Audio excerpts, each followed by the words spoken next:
Hi, shalom friends. Let me share with you once again a story which is both instructive and worth pondering about.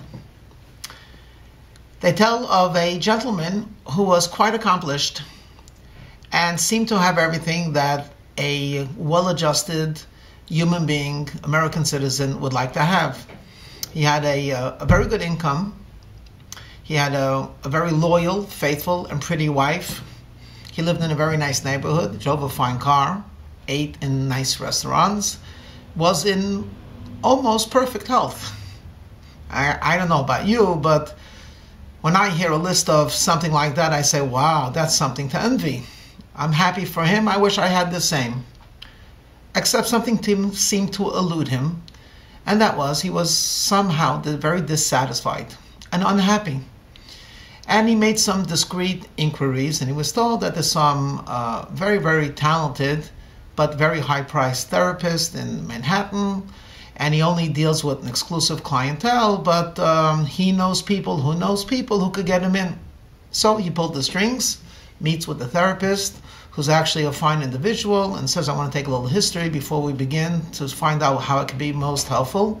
And he's waiting to hear the usual litany of complaints. I have this, I have that, but to every question, the response is, yes, it's fine, it's okay. You know, your parents, everything's good. So he says, I'd like to think a little bit about this. And come back next week, comes back next week, and similar question and answer. And this perplexed the therapist. He doesn't know how deep to probe. Either this man is lying, or he's truly one in a million that has no reason to be unhappy and is. So after a couple of times, he says to the fellow, he says, look, it might take years until I finally figure out what's really causing your profound unhappiness, but let me talk to you not as a therapist, but almost as a friend. Seems to me you're taking life much too seriously. Why don't you just lighten up a little bit?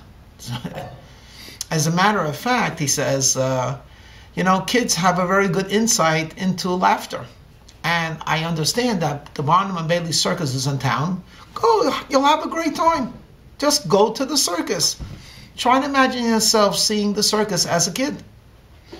And he says, I don't like circuses.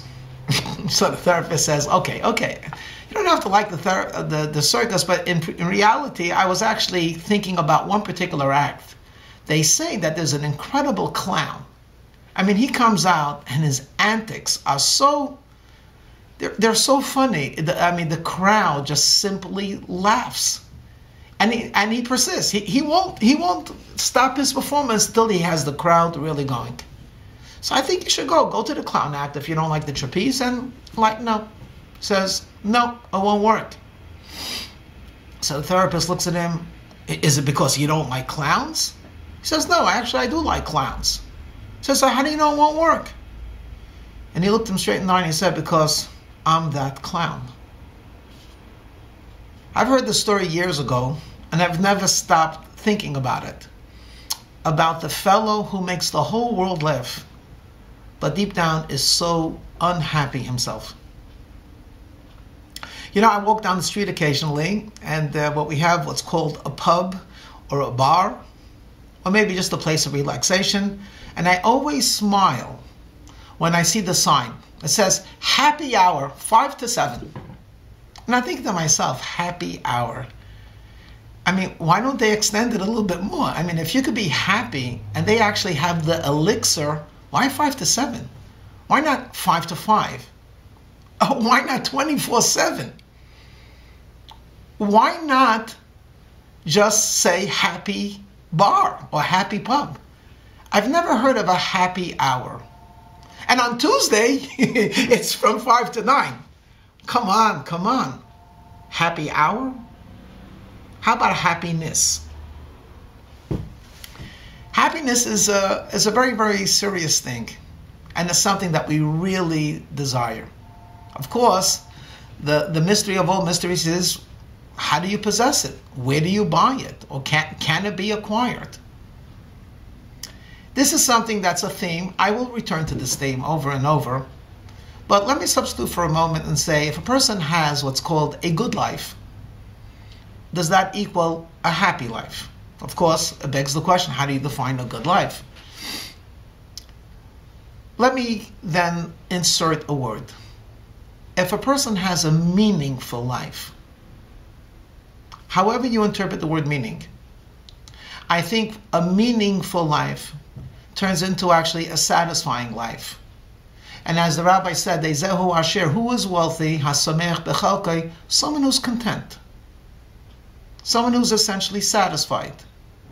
And I'm not referring to only satisfied with the health God has given you, or the family God has bestowed upon you, or the talents that you were born with, but I'm referring to the idea of being satisfied with you have made a change.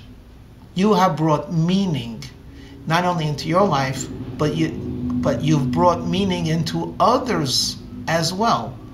And that reflects back to you. Happiness? Happiness is a job well done.